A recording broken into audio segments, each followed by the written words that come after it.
become a parent, if you're not really internally connected to ourselves, it's very, very difficult to connect with our kids and what they're going through emotionally and mentally and behavior wise.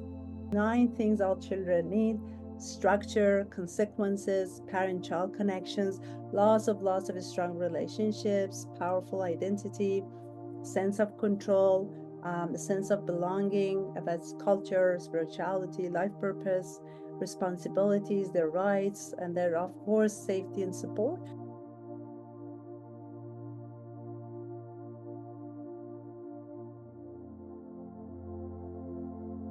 Self-abandonment and disconnection becomes the root of an inauthentic self, disconnection, and relational conflict. So, a lot of times in a parent-child relationship, and even as it comes to adult relationships, anytime we get into a state of reaction of ourselves or our children, that reaction, that triggering, means that really there's something about ourselves we have abandoned. If that means as a parent, oh, there's something in me I've got to pay attention to. So that's where I don't want to say, okay, well, I'm gonna ignore myself and just right now with my kids. Because if you haven't really disconnected from yourself, it's very difficult to be with your kid when they're going through their emotional state. So what it really means is that more we can be with ourselves and what's happening inside us, this quality of being with our children will change. That's definitely what I wanted to present it here. And when it comes to the conflict again and ruptures that happens, that's definitely a big part of it, like becoming aware of our reactions, our triggers, a place that we become more intimate with ourselves and taking care of that so we can be a safe container, a person for our child. This one just presents what possibly you might have seen, be familiar with that. What it presents here is that really every time, anytime you look at your own behavior or your child's behavior, there's more than that going on. So the behavior really is an opportunity to to evaluate, to explore, to see what's happening here. And if we can in that moment become more mindful of that, when we see a behavior of, let's say there is a reaction happening, there is disengagement happening, there's protesting happening, as well, okay, so let's see a behavior, what's behind that? What would be the feeling? What would be the emotion experience? What are the thoughts and beliefs with that? What are the perceptions, sensations here? Are really the bottom of it the needs? Because if we can look at that and say, what's the need? How could we respond to the need rather than just looking at the behavior and wanting to fix the behavior or getting rid of the behavior? So this is a really good model here that presents. The more we can allow even ourselves say, oh, what is my behavior? My behavior is I'm really disengaging. I don't want to do that. Okay, let me understand myself, what's happening here. So go through that. And that's how we can also help our kids. The more we know that, so we can practice that with them. And they become, as they're growing up with this, so really mindful and intelligent with what's happening inside them. Right, conscious of the time. So I'll go through this one, just use of the science of the brain. Just what we are also understanding with the science of the nervous system, the brain, is that just understanding that there is a higher level brain functioning, lower level brain functioning. Usually higher is when we are in the frontal cortex, we can think, executive functioning. We can decide what to do. We can make sense of things, cause and effect, any of that. However, when we are experiencing distress, stress, any threat happening, usually makes sense. It goes into the survival brain. The survival brain usually goes into those more of the emotional brain, the somatic brain, what the body is experiencing, sensing, the limbic system, all the emotions that are happening. So it's really presenting here, the more we get to learn, if anything we are seeing for ourselves and our kids, to say, oh, what's happening here? I mean, am I in my emotional brain right now? So, okay, yeah, I need to attend to my feelings, to my emotion. Is my child going through this? I can see through their sensory and their body presentation that, oh, I need to connect with them in this level. I need to go through that so they can get, when they process it, then they can get into their more of the thinking. I say, okay, So now let's see what happened. And then that's where the correction can also happen. So when we can connect in this way, then we can also get into more of the correcting of the behavior and actions. Again, just looking at it, put it as parents' inner state and needs, child's inner states and needs. These are all really applicable as much as I say for kids, of course, for the parent equally. Um, this is an introduction to perhaps for some of you for the polyvagal approach, and the really the gist of it is a parenting that we learn about this states of nervous system. And I just wanted to mention as much why is it important, because the more we become mindful of it and we can recognize that, then really brings that understanding and compassion and really the skills that are important to respond to that. And I wanted to show this model. So what I mean by this polyvagal. So it's different states usually put these three components of it. It's called the ventral state, which is, it's safe, it's relaxed, it's engaged with the world, and really comfortable and has the bigger picture of looking at things and connected. Whereas the other one that you see, sympathetic activation, is again, is where it's the person is mobilized, agitated, frantic, just in a kind of a fighting mode or really running away because there's so much going on. And the other one is the dorsal state, which is that collapsing, the system is shutting down, just the numbness of it. So why is this helpful? Because again, if any of our emotional, mental, physical states, we can become more mindful of it. Often can say, oh, I'm anxious. What would that mean? Anxious in this what category here? That agitation, that's sympathetic, depressed, oh, it's more collapse, it's down. So how can we bring it to a level that becomes more of a ventral, which is a safer container state? The word I put here on the left side, neuroception, just a word that what it really means is that just anytime we, without our awareness, we notice there is some inner reaction happening, right? There's something going on that we are reacting, responding to our environment. So that's where there's no awareness of it. It's called a neuroception. Perception is more like mindful awareness. Um, and so now transitioning to going into internal family system, and again a brief introduction for some of you. What this type of style helps with parenting. Again, if reparenting ourselves as much as we're parenting the child in front of us, is to learn about our own triggers and protective behaviors.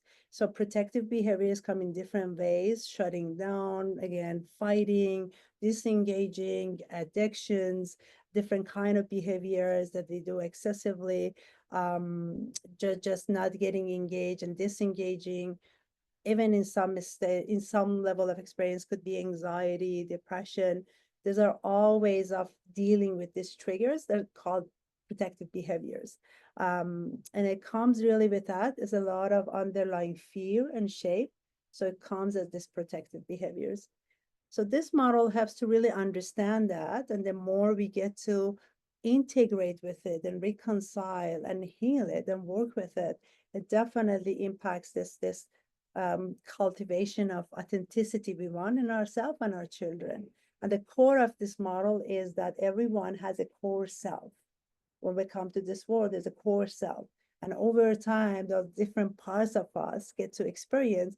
So what this model really tries to do and helps is that to help integrate everything, all the parts together, so this core self gets to be that authentic self, to operate in this world from this place. So I'm going to go through this few slides that now more of looking at what practically we do. What does it mean to create, to cultivate, to reinforce these authentic connections? Is that as parents, just first recognizing our autopilot, more of knee-jerk responses.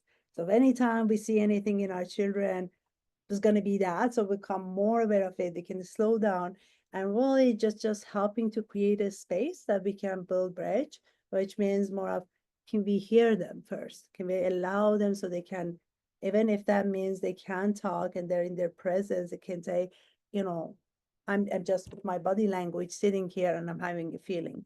Even that, right? It doesn't have to be always a a verbalization of that.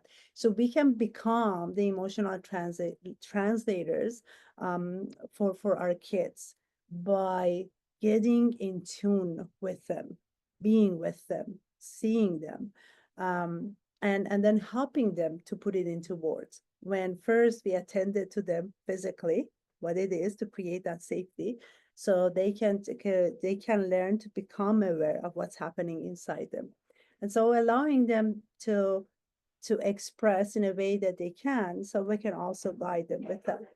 So these are few examples of here. If really daily, regularly, consistently, as an individual adult parent, and we can really allow that with our kids to do. So one is be mindful of self. Really every day a checking time with self. So we know what's happening inside us. It's a day-to-day mindful interaction with our kids. So we're really present with them when we give that time to be with them. And then this practice of time-ins, as you know, some of the strategies of parenting, which is the well-known timeout, removing the privileges and planning, ignoring behaviors. Some of this over time, we can see that they're really the nature of it just can be very punitive, and it really doesn't address the needs and emotions of the child. So it's really look at the behavior, and it really doesn't help them to connect with themselves and learn how they can really regulate the behaviors and emotions. So we'll call it time-ins. And time-ins is when just seeing if they can be in the same space. They can still be some distance if they prefer, but you're in the same space and you're there to help them process what's happening with them, right? So that's what's called time-ins, when especially there are some behavior problems, issues happening. So really allowing to go underneath and be with them to process that. The importance of play, storytelling, these are really important ways for kids for connecting. That's really, there's powerful research with that and experience that shows that how you can connect with a child is when you're doing this kind of activities to build that really authentic connection with them. Nature connect, interactive activities, just knowing, entering their world, their inner world. If they really like a game, just sitting with them and say, tell me about this, or how is that? We're really sincerely being with them and exploring that with them. Of course, the chores, as much as it's about the importance of responsibilities, but that's also where that connection again happens through doing those chores. And again, it goes into ruptures and repairs, loving detachment. What I mean by that is that small or big conflicts, ruptures happen. Really, what we're understanding with a lot of research is the quality of repair. How often the repair happens? Does it ever happen? So it doesn't matter if disagreements, conflicts happen, ruptures happen, is where the parent first repairs with themselves, meaning, can I check with myself what's going on? And then create that space with their child so they can address what happened. Because when it doesn't happen, all those ruptures and conflicts in the child's memory stays as more of becomes traumatic, becomes trauma. So they stays in their memory. So that's why repairs are really important. They're really important skills we can practice. And the loving detachment is more of, again, being in their presence and their space while also letting them to go through the emotional states they have.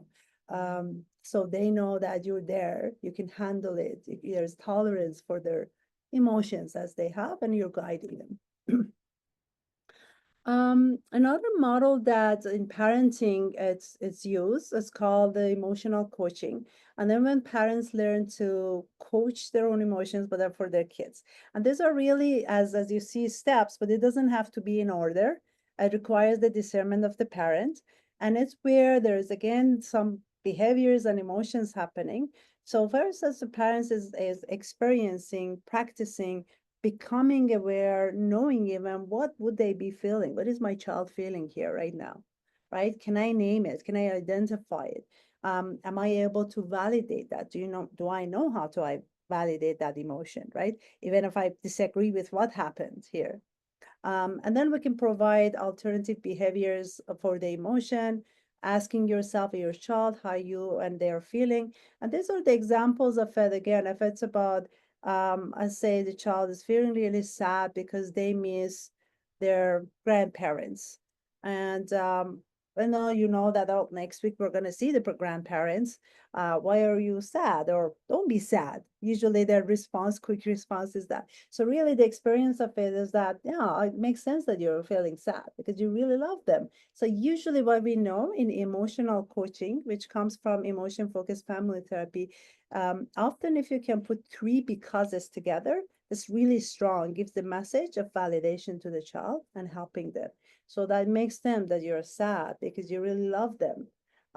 Because it does feel sad when you love people and they're not here and you're not spending time with them because you're really looking for it, right? So that's the way you're at their level, meet them and helping them through, and then you engage in alternative behavior. So now that we know we're gonna see them next week, what do you think we want to do right now? Do you want to play with whatever? So you've got enough time for them to process it. You haven't been dismissive towards them or ignoring it, or stopping it. It's more processing it, and now let's engage in this behavior, right? Um, Here is about becoming a safe container again for self and our children. And this concept of container is where in many of the practices, also in dialectic behavior therapy, we practice it is how to contain emotions depending how overwhelming they become, how intense become, or perhaps not as much. So how do we practice to become that person for ourselves and for our child? One is really the importance of caring for self, really looking inward, doing the work we have to do internally, and as much we can really be with ourselves when again those conflicts or disagreements, difficulties happens, moments happens, we may feel resentment, we may feel guilty, we may feel tired, we may feel shame, any of that. So we can sit with that within ourselves and process that. And as much we do the self-validation, then we can do any of this process with our kids. So one of the practices I often practice with the parents or with the kid as this abbreviation with SOAP. So really when we practice with our emotions and feelings, we can really sit as we do the breath work, of course, wherever of our body. So we're going to say it's safe for the sadness or anger or fear or any of the feelings that are to be there. It's okay for this feeling to be there. It's allowed to be there, and I have permission to feel it. So really this practice we do with ourselves, we help our kids to create that space for themselves. It's non-judgmentally, we don't judge our emotions and then how we go experience that, really be with it, practicing expanding the experience that we have with them, and having this softness and compassionate presence with ourselves as a parent and with our kids. And again, it just as we do that, it's as much we become aware of those internal state in our body, in our nervous system, because that's important also what state we're in. Am I really agitated? Am I really disengaged, numbing, shutting down? Am I willing to do this work? So that's also important again to become aware of it. I put this here just really looking at the difference between knowing and feeling I am loved, or when we hear I love you, or as a parent when I say I love you to my child, that for them, what is that experience and do they feel it? So knowing is always a different, which is intellectual, mental. When it is a feeling, do I have it inside me? Do I get that inside my heart and inside my being? So there is some really interesting studies going around that with how parents practice that and do that and how kids get to experience that, what it means to the kids and what it means to the parents. Is it just really they're on the same page with that? Do they connect with that? Or is that more of a disconnect and is only mentally with that? So they're really, really great work on that as a parent to become aware of it within the connection we want to make with our kids.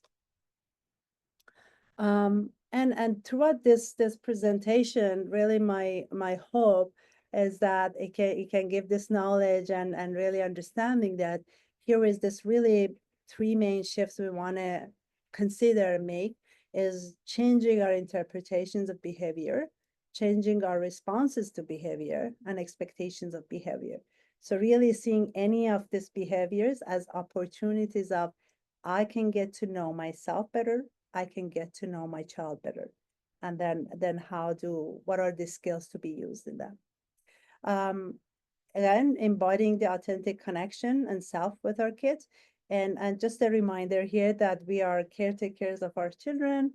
This was a really nice quotation here that I relate to, and I really wanted to share that we're caretakers of our children, our kids' nervous system till they learn to do that for themselves.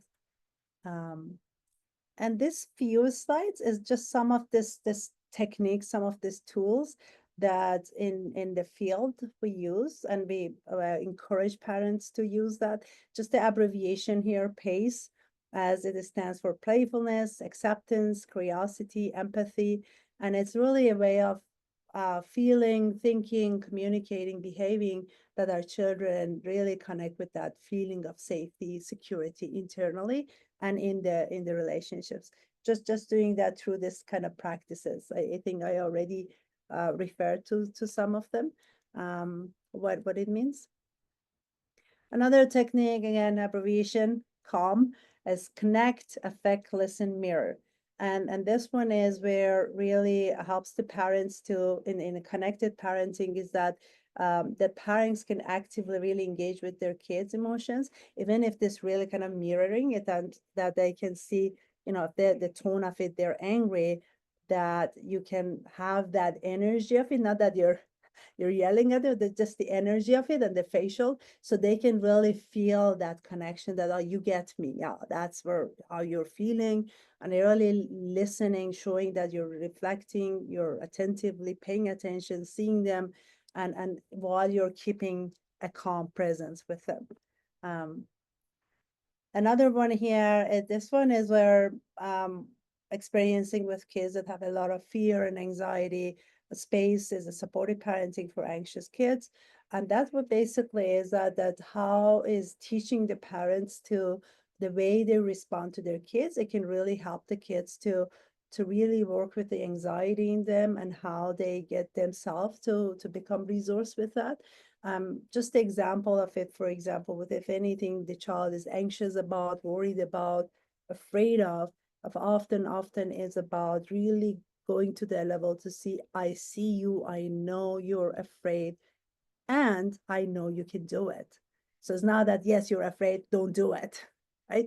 Yes, I can get you, we can work together and create this message internally, because the way again we speak with our kids, it goes in.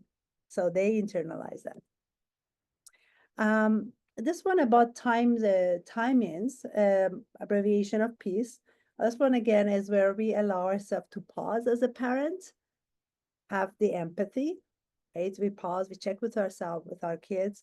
Can I handle this situation right now? Do I have another person here so I can tag them and say, often I noticed that with my partner, if we're both at home, I can't do this anymore. So he can observe and come and help with that.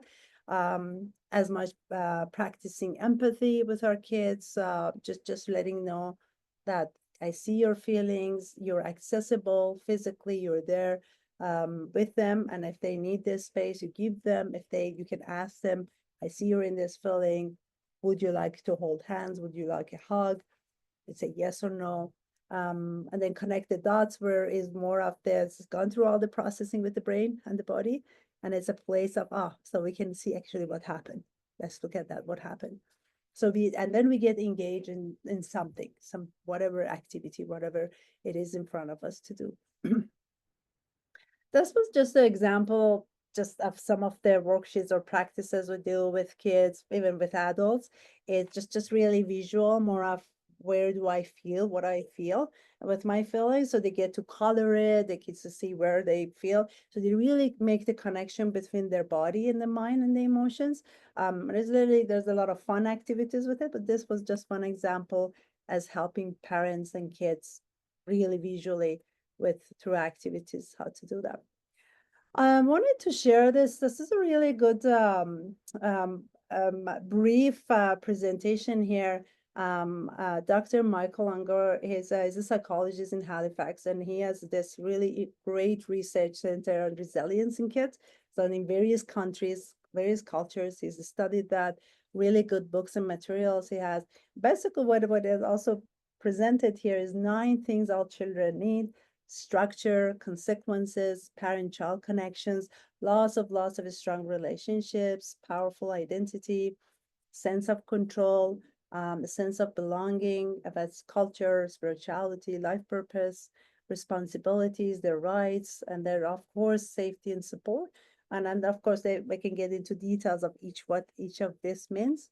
Definitely becoming more mindful how we can create that with our kids. I'm am I okay with the time? This is just 1 or 2 more slides to finish real quick. Okay.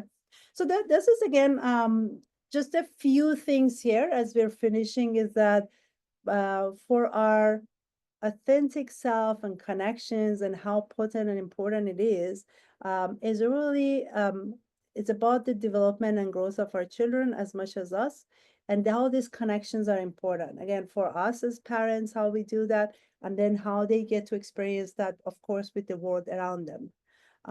So this is really vital for their emotional, social, mental development, overall health and well-beings, and how again they come to experience this web of relationships that they are in, and they will expand and be with that, while also, of course, relationship means also challenges and difficulties, so they will learn the skills as they become the adult and enter relationships.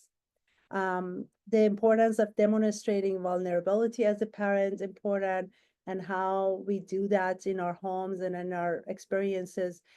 Just to really core of it is this emotional safety that, yes, as you feel, I can relate to that.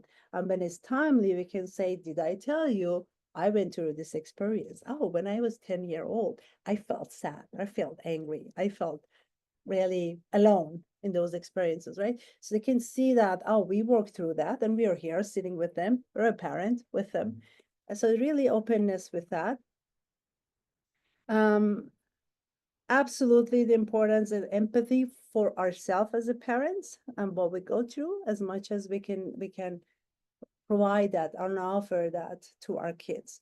Really what it of course means is that we can let them have their feelings and be with that. So it's not that we take it on, we can change it. We could say, your feelings are safe with me. There's nothing wrong with that. It's fine. It's okay. And this is how we can help each other with that, which also impacts the relationship with, of course, as kids are growing up and they become adolescents and young adults, impacts all the other relationships and their interactions. Encouraging supportive behaviors. Again, if the supportive behavior means that, yeah, I can set some boundaries around that. I have to set boundaries around that. That is, if it's not about that, oh, yes, I'm available. I don't have to be connected to my devices or anything or work. I can be and listen and hear what's happening with you, right? Um, so anything in terms of, oh, if you need the support that I can help build something or do something, again, that's a supportive behavior. So we value that, we do that. Um, this is a big one, addressing distracted parenting. That's a big one. As we live in a world that it just pulls us in different direction, and it makes sense. There's different dimensions in our life. Is just again bringing that awareness to ourselves and really on a regular basis being with ourselves, really mattering to be with ourselves and taking care for what it's important to take care of. And so when we are with our kids, we can really not in our head worrying about things, thinking about things. So we are really fully attending and being and really enjoying the moment we have in a meaningful way that is happening.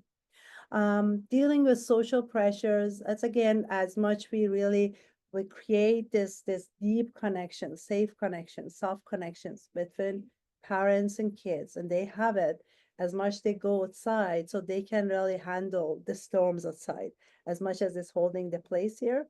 So it can provide a sense of I can be myself, and it's not about I have to be this well-known popular person, which is a lot of the social media promotes that.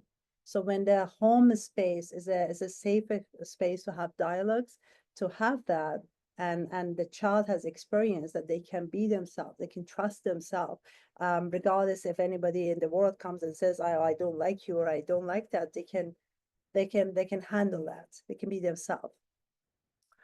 Um, Regular family check-ins, so important to create that space as much the life is busy, to make sure there's this times, even if this kind of a rituals of connection, if every day means that, it happens beginning of the day or end of the day, however, those times that we get to share our joys, our challenges. One of the things usually I encourage in conversation with kids, it's about highlights and lowlights.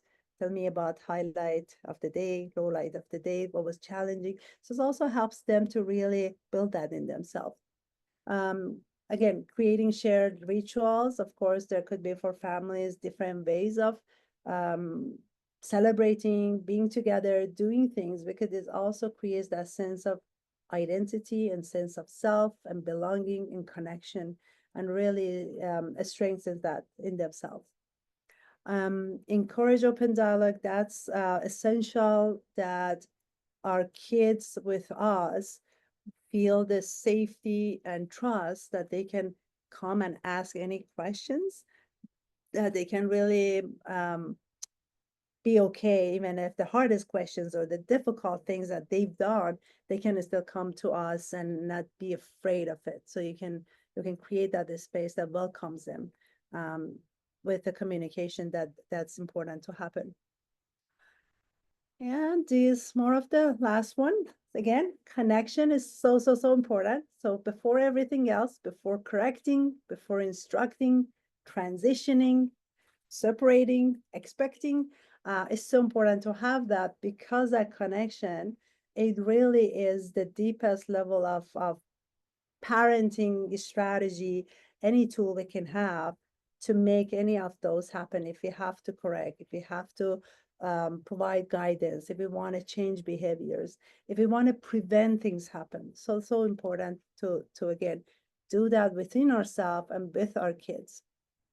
And just wanted to share that it's impossible to be a parent, regulated parent, all the time. So it's really just not a concept of perfect parents and we have to be this composed parent all the time.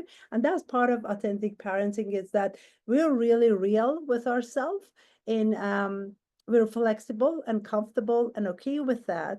Um, and that's where we can also help our children to have that within themselves and not to be hard on themselves, and really seeing them as much as, again, they're having a hard day, hard time.